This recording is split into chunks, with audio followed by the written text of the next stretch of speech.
Welcome to Dungeon Academics. My name is Thomas and I will be your instructor. In this video we are going to be looking at the place of randomness in our games. This was in some way inspired by a game I played with my wife and two youngest children yesterday, Kimball. This is Kimball. It is the finished licensed version of a game that I believe is known as Trouble in other markets. It's a very simple game. Along with African Star, it's the game that pretty much any child growing up in Finland will be familiar with. It has this little dice popper in the middle. There's a small piece of metal under it. You press down on the dice popper, it flexes and rolls the dice. Very innovative. It means you can't lose the dice.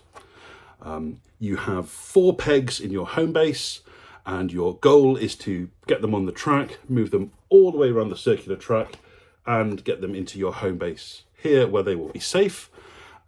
If you land on someone's peg, their peg is removed, your peg prevails. So the decision space is which peg to move in order to get them either safe or to take other people's pegs out of the game. There isn't much more to it than that. You roll, you move, end of your turn. The important thing to note is that to get a peg from your home base here into play, you have to roll a 6. And what that means is that you can spend the first few turns of this game not really playing. You click the dice, you get the result. If it's not a 6, then it's your turn over. It moves on to the next player. Play is very quick, but it can be somewhat, I don't want to say frustrating, but not fun to spend a long time not playing the game when everyone else is. I counted last night, I had 16 clicks that were not a 6 before I got into the game. Running a little bit of maths, that's a 5 and 6 to the power 16 chance. I believe that's about 5%. So in 5% of games, you're going to have 16 or more turns where you don't actually play the game. Now, everyone is in the same situation, but if someone gets lucky and gets 1, 2, even 3 pieces onto the board and is playing whilst you are there clicking and not scoring anything, it makes the game not very engaging. And what happened last night is that my youngest son and myself didn't really get to play much, and my wife had almost won the game before I even got my first piece on the board. It's a children's game. It's not meant to be a technically brilliant game. But I think that this game has a problem that is shared by Dungeons and Dragons and other roleplay games. And that is a problem of randomness. Random is not always the best way to do things. Consider the Curse of Strahd campaign.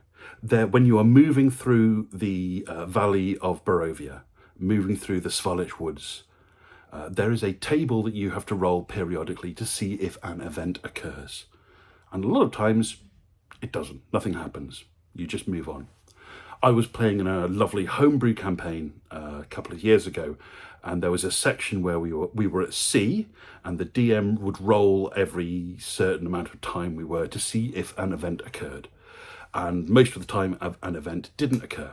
Sometimes the events could be combat related, sometimes they could be story related, we could meet a trader. All the events were good, combat or not combat, but not having an event. Well, I didn't come here to not play. When a random event table has nothing happens on it, sometimes I feel like that's a lost opportunity. I would like an event. I'm not sure what those events could be, but I would like to play Dungeons and Dragons. I would like to engage with this game.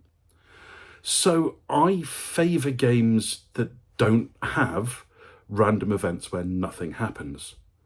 And I think there's a few ways to deal with this that not only are fun and still random, but take this dead space, this wasted turn out of the game. I favour cards, random event cards.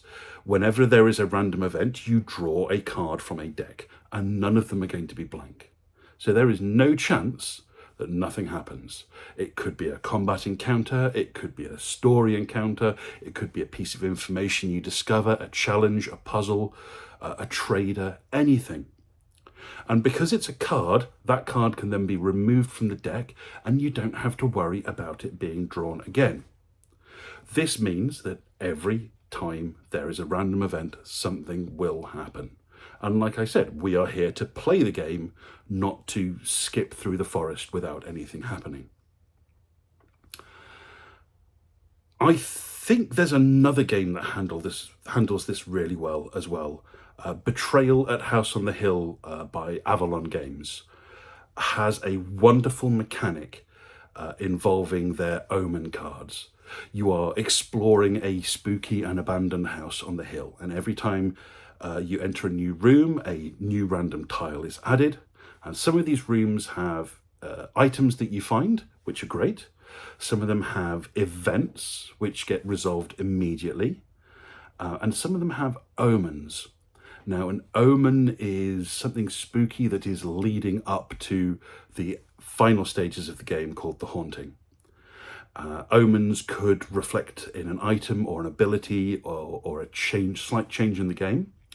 And every time someone discovers an omen, you have to roll a set of dice. And if you roll under the number of omens discovered so far, then the haunting happens. And it's impossible to, with the way the dice work, it is impossible to roll under the number of omens for the first few omens. What this means is that when the haunting happens is random.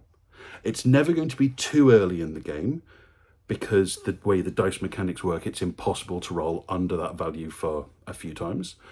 And it's unlikely to happen right at the end of the game, because the more omens you discover, the more likely the haunting is going to be. I think this could be used really nicely in a game of Dungeons and Dragons. Imagine you have a map that the players want to explore, and you have a deck of cards with events, items, story, plot points that represent the spaces on the map.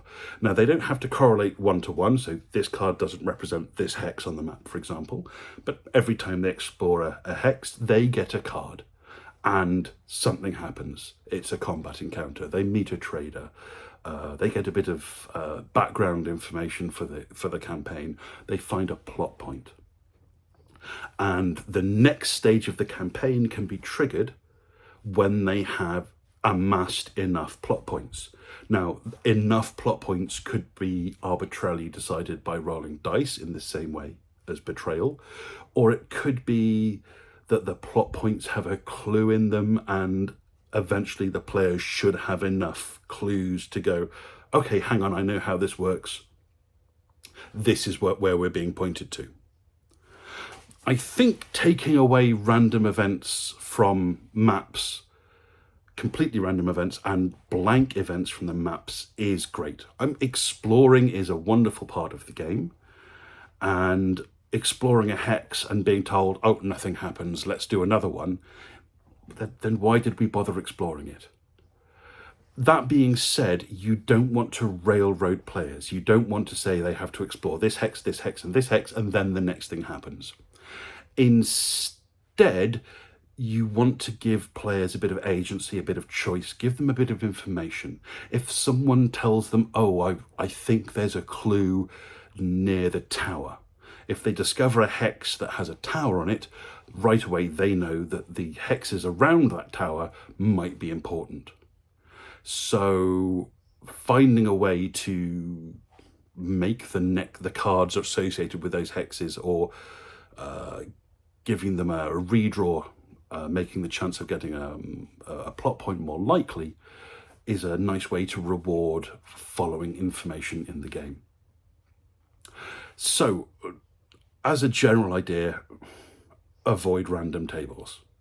Decks of cards are great. I think decks of cards also have a secret value that is going to relate to another video I want to make soon on stuff. a nice deck of cards associated with a campaign is something that a publisher can sell, and they can also give away the PDF so people can print their own version. I love physical props in games, and when playing on a virtual tabletop, that doesn't work. But when you are sat around a table with a group of friends playing a roleplay game, having the physical props in front of you make the game fantastic. But also having a PDF available for anyone that doesn't have the money to invest in these props makes the game accessible to everyone as well. So decks of cards over random tables, and avoid empty space in the game. If you're going to roll on a table, then something should happen. Else, what was the point on rolling it in the first place? Anyway, that's enough for now. I'd love to hear what you think on these issues, and enjoy your next game, whatever it may be.